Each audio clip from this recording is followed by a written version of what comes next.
स्वतंत्रता का अधिकार। स्वतंत्रता का अधिकार आज आप जानेंगे। स्वतंत्रता का अधिकार में आपको भारतीय संविधान में क्या क्या अधिकार दिए गए हैं।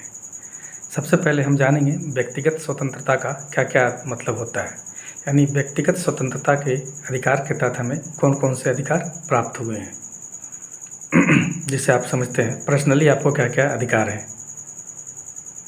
वीडियो में बने रहिएगा, मैं बताने जा रहा हूँ। स्वतंत्रता का अधिकार में जो सबसे पहला अधिकार है, जिसे आप समझिएगा, भाषण और अभिव्यक्ति का अधिकार। भाषण का मतलब तो आप ज़रूर समझ गए होंगे, बोलने का, कहीं भी खड़ा होकर के कुछ लोगों को संबोधित करने का जो अधिकार है, भारतीय संविधान में आपको इसी अधिकार के तहत मिला है, स्वतंत्रता के अधिकार के तहत मिला है कि आप भाषण दे सकते हैं। अभिव्यक्ति का अधिकार। अभिव्यक्ति का मतलब होता है कि आपके मन में जो विचार आ रहा है किसी मुद्दे पर, आप उसे कह सकते हैं, आप उसे सार्वजनिक रूप से भी कह सकते हैं। आपका ये अधिकार है। किसी भी सोशल मीडिया प्लेटफॉर्म पर बोल सकते हैं, लोगों के बीच रख सकते हैं। तो पहला स्वतंत्रता का अधिकार में ये आता है कि भाषण और अभिव्यक्ति का अधिकार। याद कर लीजिए, भाषण और अभिव्यक्ति का अधिकार। दूसरा जो अधिकार है स्वतंत्रता के अधिकार के तहत, जो दूसरा अधिकार है, शांतिपूर्ण ढंग से आप कुछ लोगों के साथ जमा हो सकते हैं, उनके साथ सभा कर सकते हैं, पर शांतिपूर्ण ढंग से। यह आपको स्वतंत्रता के अधिकार में व्यक्तिगत अधिकार है कि आप शांतिपूर्ण ढंग से लोगों को जमा कर सकते हैं, सभा कर सकते हैं। तीसरा जो स्वतंत्रता के अधिकार के अंतर्गत तीसरा पॉइंट जो आता है, वह है संगठित होने का अधिकार। यानी आप अपने साथ कुछ लोगों को जोड़कर कोई संगठन बना सकते हैं, सब कोई नाम रख सकते हैं, है ना, कोई संस्था बना सकते हैं। ये व्यक्तिगत स्वतंत्रता के अधिकार के अंतर्गत तीसरा था, आपको संगठन बनाने का अधिकार है। इसके पहले जो मैंने बताया वो था शांतिपूर्ण ढंग से आप जमा हो सकते हैं, कुछ लोगों के साथ सभा कर सकते हैं। उसके पहले मैं बताया कि आपको भाषण देने का अधिकार है और अपने विचारों को रखने का अधिकार है। अब मैं बात कर रहा हूँ, देश के किसी भी हिस्से में आप आना जाना कर सकते हैं, आपको कोई नहीं रोकेगा। ये आपका स्वतंत्रता का अधिकार आता है, व्यक्तिगत अधिकार, है ना।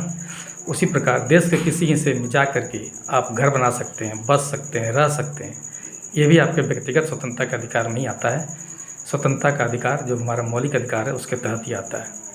अगला पॉइंट जो आता है व्यक्तिगत स्वतंत्रता के अधिकार के बाद, वो आता है अपराधों के लिए दोष सिद्धि के संबंध में अधिकार।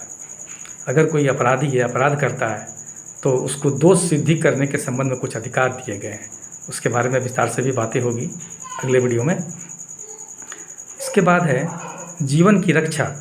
जीवन की रक्षा और दैहिक स्वतंत्रता का अधिकार। आप अपने जीवन का रक्षक हैं, आप अपने जीवन की रक्षा कर सकते हैं, ये आपका अधिकार है। और आप अपने शरीर का उपयोग कर सकते हैं किसी भी कार्य के लिए, कुछ प्रतिबंधों को छोड़कर। आपको दैहिक स्वतंत्रता का भी अधिकार है। इसके बाद जो स्वतंत्रता का अधिकार में अंतिम अधिकार आता है, वो है अपराधों, अपराधी जिसे वो अभियुक्त कहते हैं, अभियुक्त और सज़ा पाए लोगों के लिए अधिकार। कुछ लोग अभियुक्त होते हैं, सज़ा नहीं मिली हुई होती है, अभी सज़ा मिलना बाकी होता है, उसको अभियुक्त कहते हैं। अभियुक्तों और सज़ा जो पा लिए हैं, वैसे लोगों के भी मौलिक अधिकार प्राप्त हैं। स्वतंत्रता का अधिकार उन्हें भी प्राप्त है।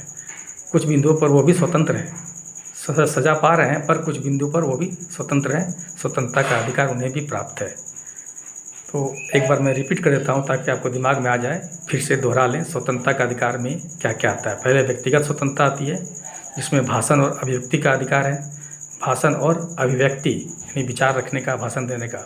उसके बाद है कि आप शांतिपूर्ण ढंग से कुछ लोगों को जमा कर सकते हैं, सभा कर सकते हैं, फिर संगठन बना सकते हैं, देश के किसी हिस्से में आना जाना कर सकते हैं, देश के किसी हिस्से में जाकर रह सकते हैं, बस सकते हैं, आप वहाँ निवास कर सकते हैं, अपना परमानेंट घर बना सकते हैं, है ना। इसके बाद है अपराधों के लिए दोष सिद्धि का संबंध में अधिकार है। उसके बाद है जीवन की रक्षा और दैहिक स्वतंत्रता का अधिकार, शिक्षा का अधिकार। तब आता है अभियुक्तों और सज़ा पाए लोगों के संबंध में भी कुछ अधिकार प्राप्त है। तो ये तो था स्वतंत्रता का अधिकार, मौलिक अधिकार का पहला टॉपिक। अगले वीडियो में मैं बताऊंगा कि शोषण का अधिकार क्या होता है। मौलिक अधिकार के तहत पहला टॉपिक मैंने बताया था समता का अधिकार पिछले वीडियो में। उसके बाद मैंने बताया था एक वीडियो में स्वतंत्रता का अधिकार। और अगले वीडियो में बताऊंगा कि शोषण के विरुद्ध क्या क्या अधिकार हैं, क्या क्या अधिकार आते हैं। अगर शोषण होता है तो आप किन किन अधिकारों का प्रयोग कर सकते हैं। वीडियो को लाइक कीजिएगा, शेयर कीजिएगा और सब्सक्राइब कीजिएगा ताकि 6 6 के 6 मौलिक अधिकार के बारे में आप जान सकें। वीडियो में बने रहने के लिए बहुत बहुत धन्यवाद।